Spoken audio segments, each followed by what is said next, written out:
Kyler remains in the chair, breathing erratically. A sense of disbelief washes over him. Rook? Rook is gone? He immediately moves the bomb away from his lap and gazes down at the rope on the floor. The events of the rescue play repeatedly in his mind. And I was chosen instead? He quickly rises from his chair, scanning the room. He notices the heavily damaged doors, a sign of effort they went through to save him. I can't believe this. Why would he choose me over Rook? A wave of guilt bombards him.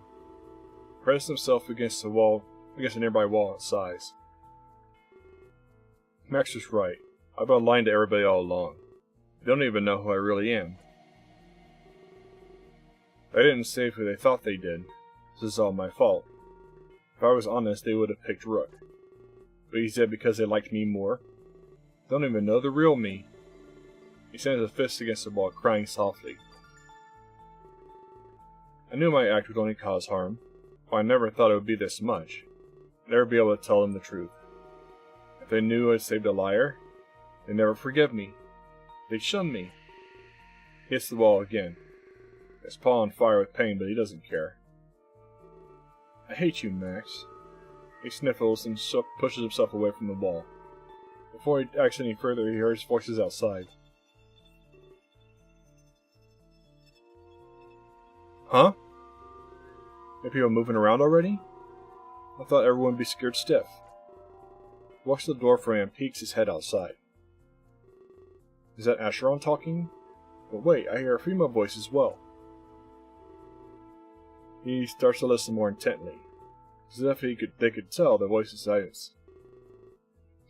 He shrugs and peeks out a little further. Huh. I guess I have to see for myself. He steps out of the room, focusing on his silence. In search of the voices, he treads down the hallway. It isn't much longer until he finds Acheron. Much to his confusion, he stands there alone. Huh? I swear I heard another voice. Hello, Kyla. What were you saying? I'm afraid my mind is all over the place. Oh, nothing. I think I was just hearing things. That's normal. You are in shock after all. I'm surprised to even see you standing. Well, I heard some voices, so I wanted to come see who it was. I didn't expect anyone to be moving yet. Where's Stefan? He's resting. He passed out right after. But personally, I hate wasting time. There's still an investigation to be done. Investigation? Of course. This entire building is now a crime scene. You know what a crime scene is, right? It's a bad thing, isn't it? Yes, Kyla. It's a very bad thing. But it's also a story waiting to be told. It's a mystery begging to be solved. So I have to ask, will you help me solve it? Well, I want to stay by your side. Only a fool will leave protection behind. So whatever that entails, I'll do it. As long as you keep me safe. Of course, Kyla. That's what I'm here to do. Alright, so what's the next step? Well, a disaster has occurred. We need to determine its scope. Scope? Yes. Attacks are rarely isolated incidents. We need to see if everyone else is safe. The killer could have done anything while attention was put solely on the bombs. I guess you're right. As bad as that sounds. Don't worry. It's just a precaution. I'm sure everyone will be fine. After that, we need to talk to Singe. Talk to Singe? About what? Well, Kyla, I feel like this has gone on long enough. It's time we leave this convention center.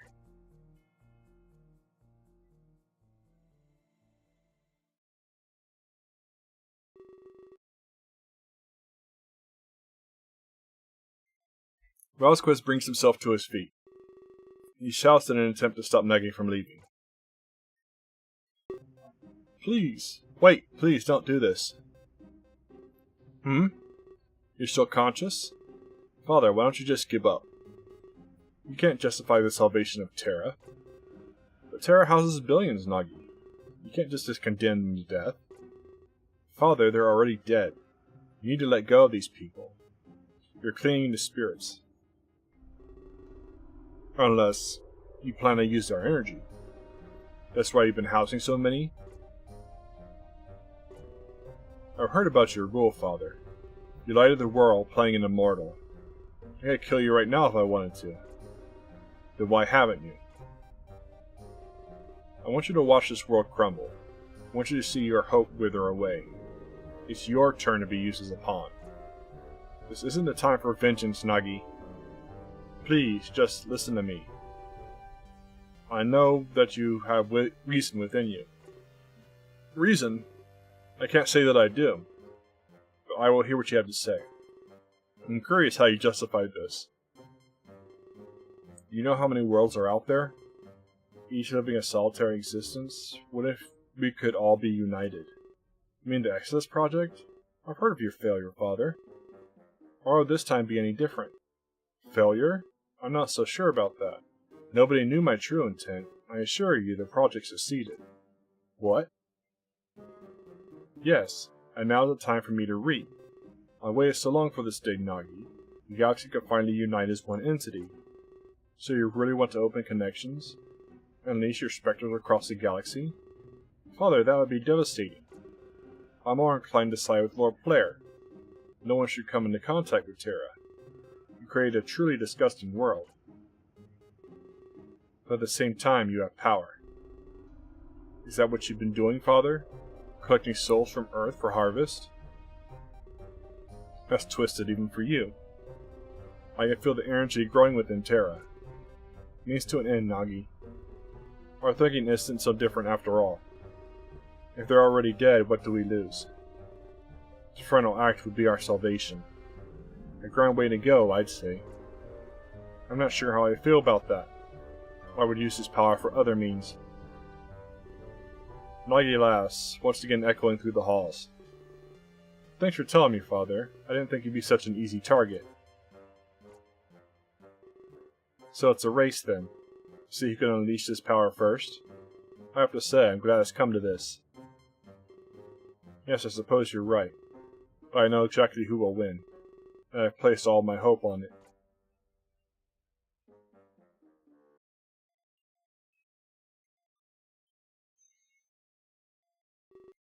Where am I? What's going on? Wasn't I supposed to be in Terra by now? Last time this happened, it was almost instant. I don't feel the rush of inertia either.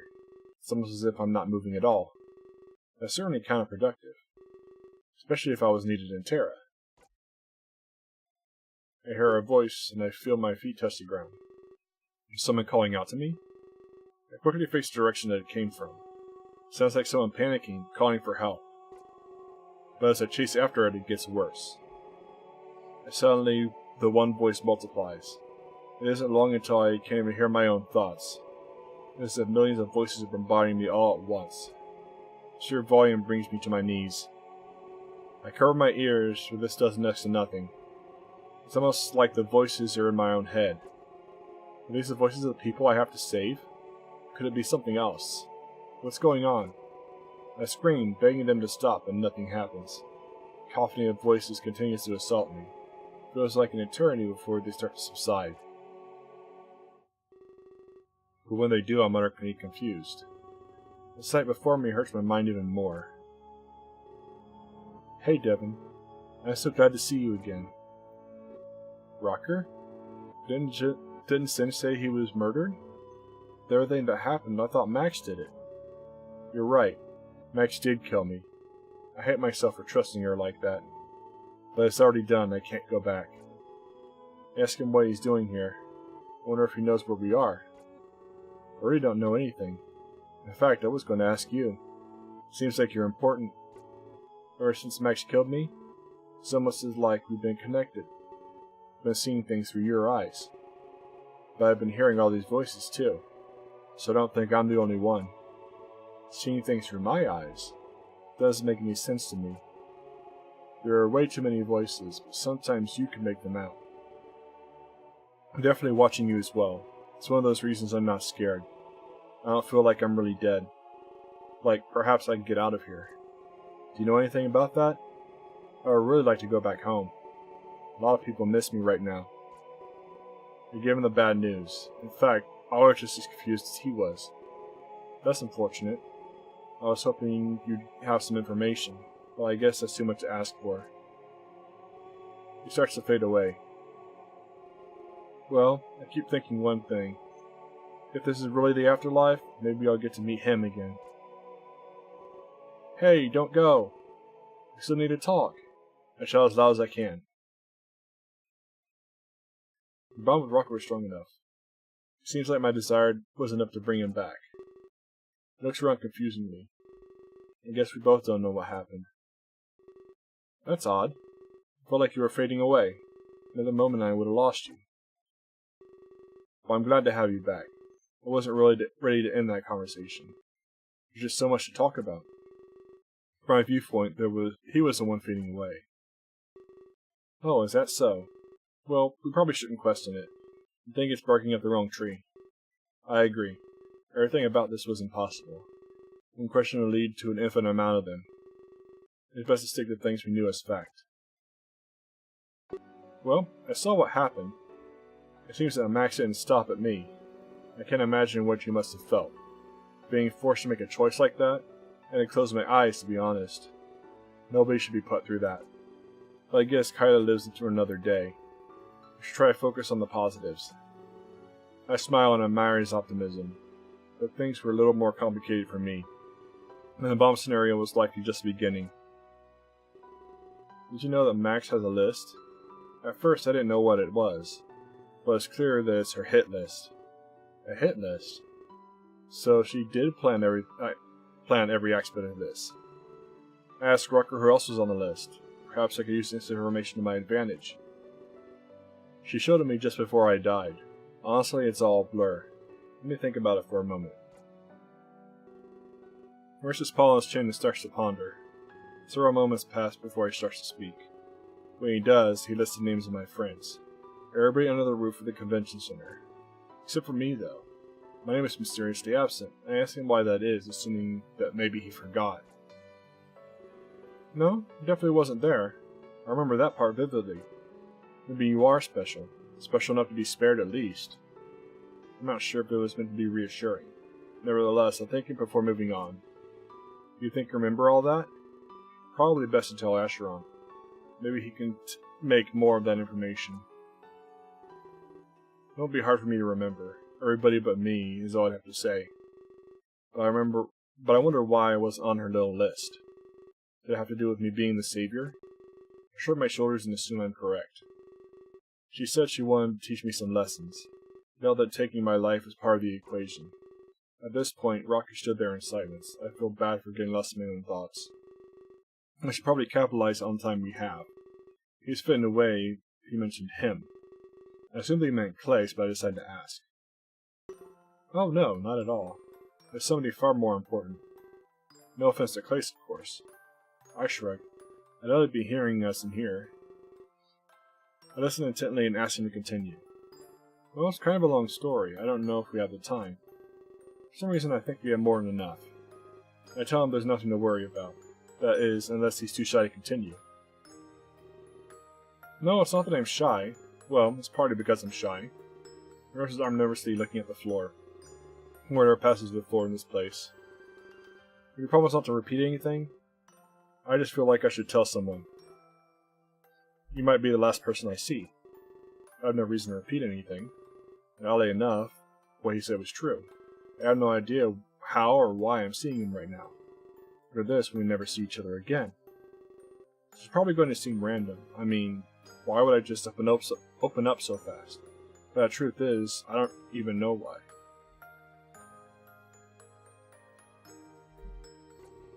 There's something about this place. Something about you as well. I just can't put my finger on it. I don't know if I'm really dead. This could just be the process of dying. In that case, I'm having flashbacks. I guess your life really does flash before you, even as boring and sad as it can be.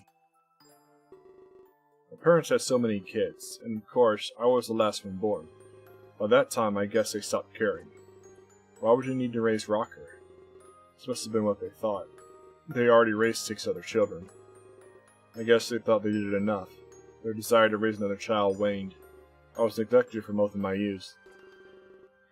I guess it makes you more independent. But usually that's something you want. I don't even remember their voices. In fact, I remember the silent treatment. My dad would have his coffee in the morning, and he'd talk to everybody but me. I started to think they didn't want me. I thought that maybe they hated me, so I did what any kid would have done. I packed my bags and ran away from home. I thought it would be the best thing to do. Of course, we've all considered it before. I remember it rained that night. I was standing on a strange road. I was lost, completely alone, and they picked that moment to care. The police car picked me up that night. I was told my parents got into an accident. I'm sure you can guess they died. But why did they pick that moment? They had years to show that they cared. Needless to say, I felt responsible. My family blamed it on me too.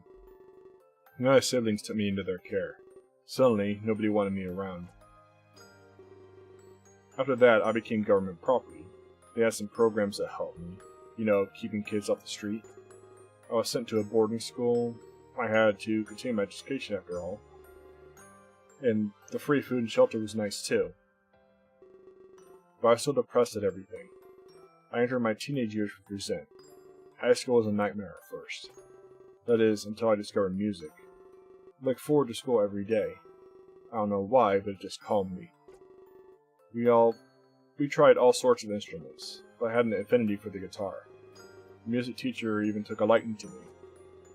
I was invited to class after hours. He said he wanted to teach me more. I didn't really have anything better to do. My grades drastically improved. I poured my heart and soul into music, and I found release from all my stress. We became inseparable. Everyone thought it was weird. Why were a student and a teacher so close? It didn't seem weird to me. Maybe I was in some sort of denial, or maybe I just wanted a real father figure. Someone to listen to and learn from. That could easily make all the difference. He helped me with all my problems, sometimes at the expense of his own. As you probably guessed, he wasn't alive, or isn't alive.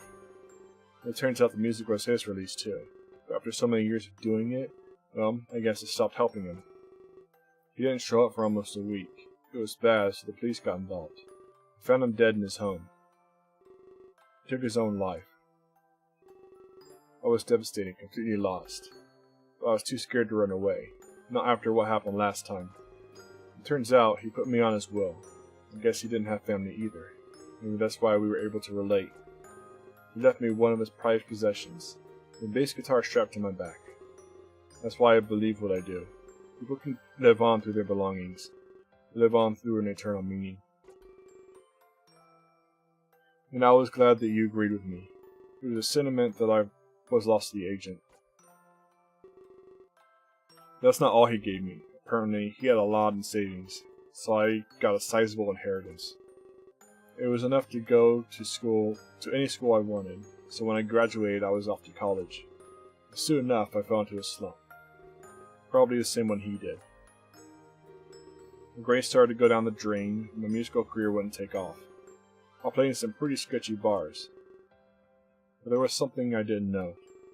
At the same time, Singe saw talent. Him and my old teacher went way back. Singe tried to reach out to him, only to learn of the truth of what happened. That, and who he left everything to. I remember the last time I played in a bar. I took note of a man sitting in the corner. He looked way too fancy to be a patron. Turns out it was Singe. He came to see what I was all about. After the show, he offered me a job. Guess it was a student surpassed a teacher. But isn't that the way it usually is? I went to the dean of my college, told her that I had to leave, found my calling in the world of music. But she gave me a firm no, not because she wouldn't let me go, but because she'd let me study abroad. It seemed like everything was good again. My grades in school dramatically increased, and I gained fame as a talented guitarist. But to be honest, that's not what I liked. I got gratification from something else. I was finally part of a loving family. For the first time in my life, I was valued. Grades and fame have nothing on that. It seems like a happy ending, doesn't it? Boy, was I ever wrong. This family is getting torn apart too. He starts to fade away again. Reach out and try to grab him. Hey, do me one favor, would you? Tell Shock I'm sorry. I shouldn't have been so hard on him. Make sure he never gives up. I know exactly what he's feeling right now. Help him stay strong with music. With that, Rocker is gone. My attempts to grab him were in vain, and soon enough I felt a familiar rush of inertia. I guess Terra waited for me to finish with Rocker. I have no idea how to explain it, but I'm thankful. If Rocker wasn't really gone, perhaps I could save everybody else too. I entered Terra with renewed hope.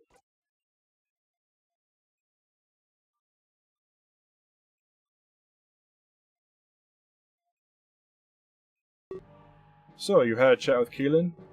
I assume that everything went as planned. Yes, Riley. He believes that I will set him free, in exchange for protection from you. Excellent. The trap is sprung. I have to say I'll relish in their deaths. Kaden and Kabu have been a major thorn, but it gets even better than that, player. Riley is en route as we speak. Same goes for Endymion and Conrad. All the opposition in one place. It won't be too hard to take him out. And you think I wanted you to get caught. I'm sorry for that, Riley. The evidence just lined up. I see now that you only wanted to help. Today, all my enemies will perish. You are the master strategist. I couldn't have done this alone. And to think I had you all wrong. You actually saved me in the end. I'm grateful to have you by my side. And I'm grateful to serve. But we can't just stop at them. Your entire prison is full, remember? Right. All those immigrants. We must ensure that none of them are freed. If they get out, they could testify. What would you advise? We can't have them talking. I'm glad you asked. And I've come up with a great solution. You're going to burn down the house. Flames will ensure nobody talks. And I move Kaden's corpse to the front yard. It won't be hard to plant some evidence. Evidence that will frame King Velasquez. People will quickly desire his death. And this time he won't have any protection. Not from Riley or from Endymion and Conrad. When he is murdered, the throne is yours. You'll be king before the week is out. I can't believe you planned all of this. Now I know why you're being so secretive. You couldn't have afforded any objections. Precisely. It requires some very careful planning. Everybody has a weakness of some sort. Reddy has a weakness for Kaden. Kaden has a weakness for Kabu. And the special Earthling in our cell? Well, that's Endymion and Conrad's weakness. It didn't take much to line everything up. And so with that, there are no more obstacles. Why don't you join me for a drink? To the reign of our new king, Flair. Yes, to the reign of our new king.